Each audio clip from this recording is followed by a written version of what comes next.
안녕하세요. 벽광입니다. 자, 오늘은 이제 비견이 하는 일 세 번째죠. 인성의 색을 나누는다. 이 부분에 대해서 한번 말씀을 드려보도록 하겠습니다. 자, 인성이라고 하는 것은 이제 일간인 주인공을 생해주는 요소입니다. 그런 오행이죠. 그러니까 이제 우리가 계속 강의에서 지금 간목 가지고 지금 예시를 들고 있는데요. 그러니까 예를 들어서 간목이라면 목이니까 목을 생해주는 오행은 이제 수가 되겠죠. 그러니까 수생목 되는 관계가 이제 인성이 될 겁니다. 그래서 이제 통칭 그걸 육신이라고 했죠. 자, 육신인데 이제 그것을 음양으로 구분하게 되면 정인, 편인 이렇게 나눈다. 그럼 이제 그것이 이제 십성 중에서 정인, 편인으로 나뉘었고 이제 육신에 해당되는 것은 정인 같은 경우에는 이제 보통 우리가 어머님을 말씀드립니다. 그래서 모친이 이제 정인에 해당되는 거죠. 그 다음에 또 다른 것으로 하면 나의 어떤 사고력, 지식의 능력, 학업 능력, 뭐 학습 능력, 학업의 성취에 관련된 것들 또는 자격, 자격 뭐 이런 것으로 볼 수가 있겠죠. 전문 라이센스라든가 자격. 그래서 이제 정인 같은 경우에는 이제 범용적 자격성이다 이렇게 보고 편인 같은 경우에는 좀 특화된 자격성이다, 좀 더 전문성을 가지는. 그러니까 그렇게 구분하는 경우가 많습니다. 어쨌든 그것이 그러니까 간목을 기준으로 봤을 때는 수생목해주는 요소니까요. 이제 나를 생해주는 그런 요소죠. 나무를 키워준다 뭐 이렇게 보시면 될 것 같습니다. 자, 한 번 더 판서를 잠깐 보도록 하겠습니다.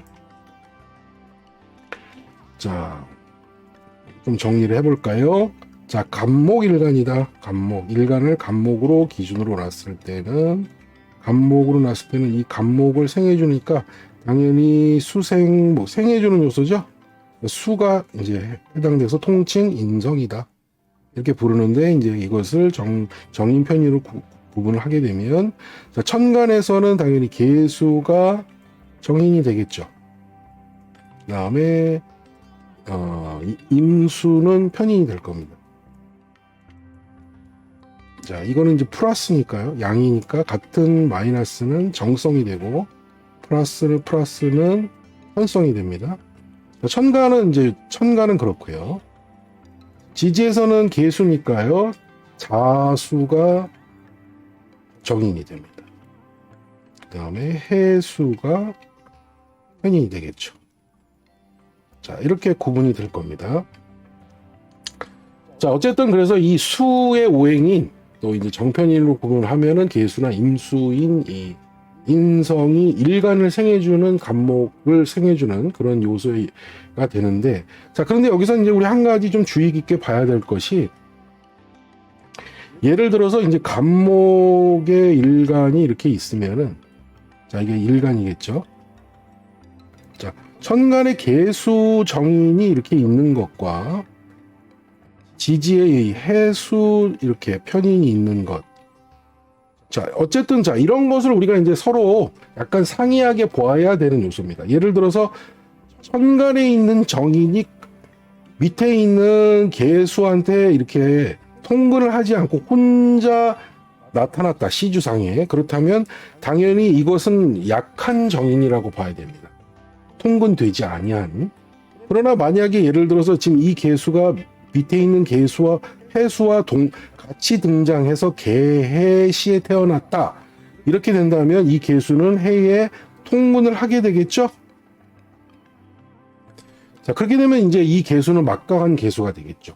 힘이 센 계수, 통분을력을 얻은 거니까요. 그 다음에 이제 세 번째로 보면은 천간에는 나오지 않았으나 지지에만 이렇게 해수만 있다. 자, 이렇게 되면 또 이것도 나름 간목에게는 굉장한 힘이 될 수 있는 편인의 요소입니다. 자, 세 가지로 정리할 수 있다는 거죠. 첫 번째, 천간에만 존재하는 인성. 두 번째, 그다음에 천간 플러스 지지로 같이 구성된 통근력을 얻은, 예를 들어서 지금 우리 예시처럼 개해 이런 식으로 간지가 구성되어 있는 것이죠. 자, 이런 것. 세 번째는 지지에만 있는 인성. 이것이 서로 상당히 상위점을 갖는다는 거죠. 자, 첫 번째로 나타난 이 천간에만 존재하는 인성은 대체적으로 이 첫 번째에 존재하는 것은 통근을 얻지 못했기 때문에 자, 무늬만 보기에만 인성의 정인의 조력이 된다. 인성의 지금 여긴 개수니까요. 지금 예시에 들은 거는 그러니까 매우 나를 생해주는 힘이 약하다 이렇게 보시면 되겠죠. 그 다음에 두 번째는 천간 플러스 지지의 통근까지 한 이런 개해 같은 간지로서 구성되어 있는 정인과 편인의 그런 간지다. 이렇게 되면은 통근력을 얻은 것이죠. 통근력을 얻은 것이죠. 이런 거는 나를 생해주는데 일간의 생의 힘이 강하다. 자, 마지막으로 세 번째, 지지에만 존재한다. 지지에만. 자, 지지에만 존재하는 거죠. 이런 것은 천간에 관계없이 이제 간목에게 생을 해줄 수 있는 일종의 통근력으로 작용한다. 이제 물론 여기서 그러면 앞서 강의에서 일간의 뿌리가 되는 인목 같은 것도 뿌리가 되는데 그래서 이제 통근이 되는 것 같고 뭐가 다릅니까? 이제 이런 말씀을 질문을 하실 수가 있겠죠. 자, 이제 이런 부분은 지금 그래서 저희가 나중에 테마 강의에서 이제 왕상 휴수사에 관련된 강의를 중점적으로 이제 몇 강 정도 구성해서 올릴 예정입니다. 그래서 거기서 특별히 다룰 테니까 한번 그때 이제 자세하게 말씀드리고요. 자, 오늘은 이제 간략하게 이해하시고 넘어가는 정도. 자, 그래서 이 해수 지지에만 있는 인성도 지지에 일간에게 통근력을 줄 수 있다라고만 이해하시면 되겠죠. 제일 센 것은 당연히 그러니까 어디예요? 당연히 1번 여기가 제일 세겠죠. 1번. 그 다음에 두 번째는 2번, 3번. 자, 이렇게 일간을 생해주는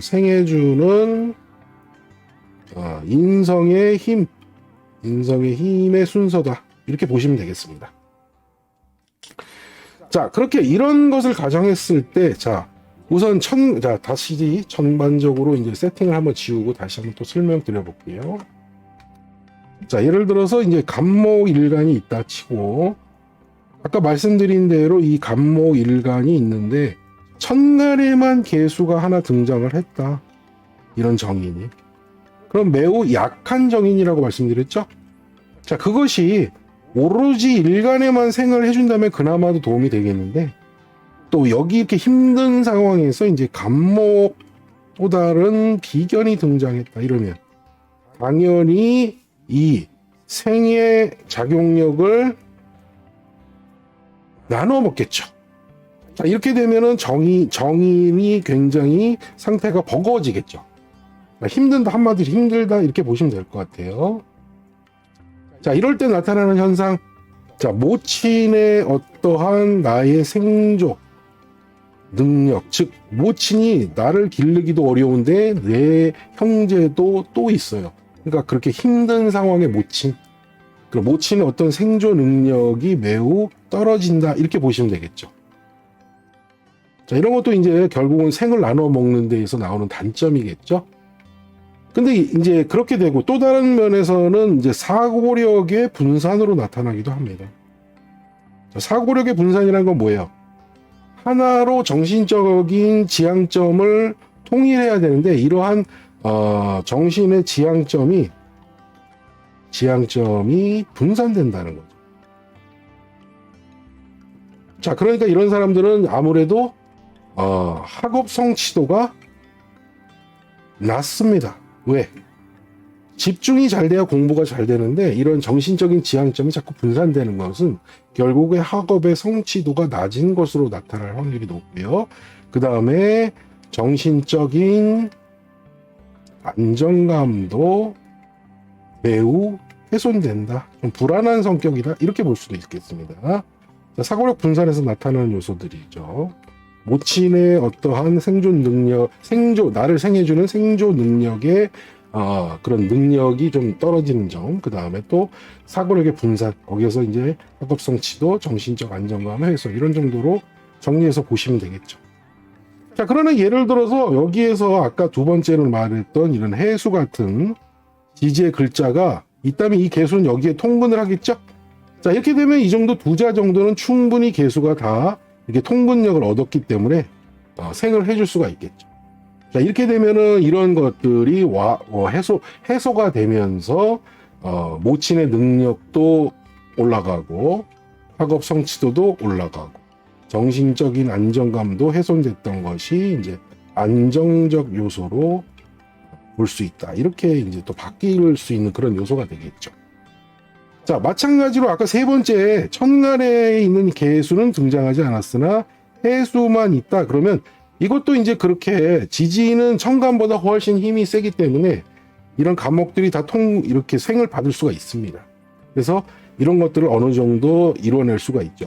그러면 정신적으로, 그러니까 아까 천간에 등장하는 것과 다르게 지지에서만 얻은 생은 또 뭐가 다릅니까? 그러면 이게 보시면 여기는 이제 편인이 되고요.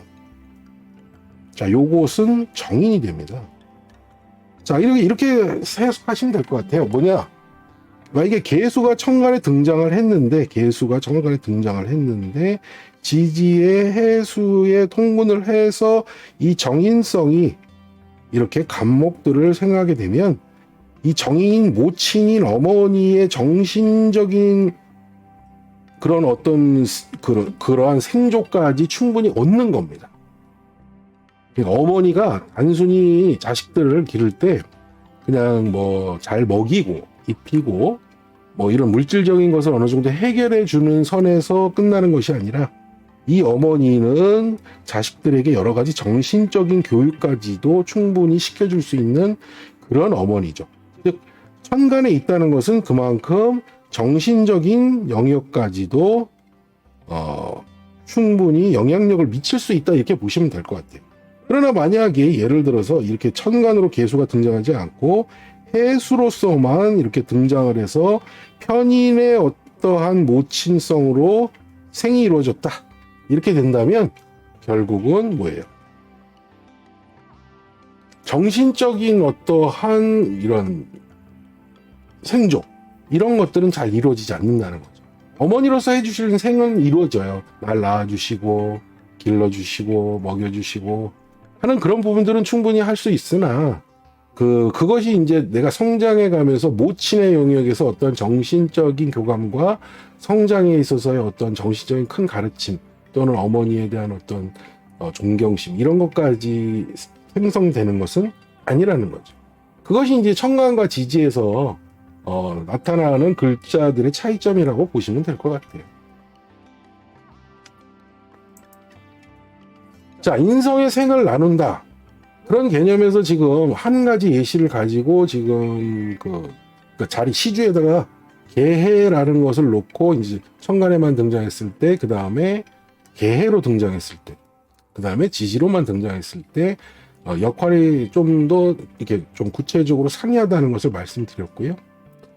자, 이러한 그 강약 정도에 따라서 비견이 나만 존재하는 거냐, 아니면 또 비견들이 여러 가지 존재하느냐에 따라서 인성의 힘이 약할 때 비견들이 많다는 것은 결국 인성의 생을 나누기 때문에 모친의 조력인자도 약화되고 어머님, 그 다음에 또 사고력의 분산 등 또는 학업 성취도도 낮아지는 그런 단점으로 나타날 수 있다라는 점을 여러분들께 말씀을 드렸습니다. 자, 이 비견이 하는 일에서 일간의 뿌리가 된다, 또 재성을 극한다, 인성의 생을 나눈다, 이렇게 세 가지를 정한 이유는, 일단 비견이라는 것은 일간의 뿌리가 되기 때문에 나에게 힘이 되는과 동시에 나의 형제적인 요소가 됩니다. 형제 자매적인 요소고요.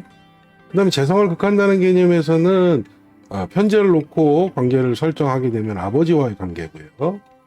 자, 인성의 생을 나눈다의 관계에서는 당연히 어머니 관계를 상정할 수가 있습니다. 그래서 우리가 기본적으로 요 비견이 하는 일 하나를 가지고 이 세 가지를 살펴봄으로 인해서 사주구조, 이제 지금은 아주 기초 시간이니까요, 이제 이해시켜 드리기 위한 단계니까 아주 기본적인 설명만 드린 건데, 일단 이렇게 세 가지를 이해해 가면서 사주 구조 내에서의 나의 가족 관계, 나의 가족 구성원의 관계가 어떻게 성립되느냐가 바로 여기에 달린 겁니다. 그래서 일단은 내 가족의 관계를 이해하고자 할 때는 이 세 가지의 동태를 자세히 살펴서 이해하는 것이 매우 중요합니다.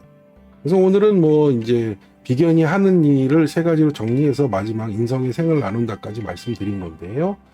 자, 일단은 그러면서 재성, 인성의 관계, 통근의 관계 쭉 말씀드렸지만 좀 더 나가서 보면 이제 앞으로 육친 공부를 많이 하시면서 이렇게 이제 기본적으로는 가족 관계부터 우선 살펴볼 수 있는 그러한 요소가 된다. 이 말씀을 드리고 싶었습니다. 자, 아무쪼록 그래서 비견이 하는 일 오늘 세 번째 시간이었죠. 인성의 생을 나눈다까지 마쳤습니다. 또 다음 시간에 또 찾아뵙도록 하겠습니다. 감사합니다. 육강이었습니다.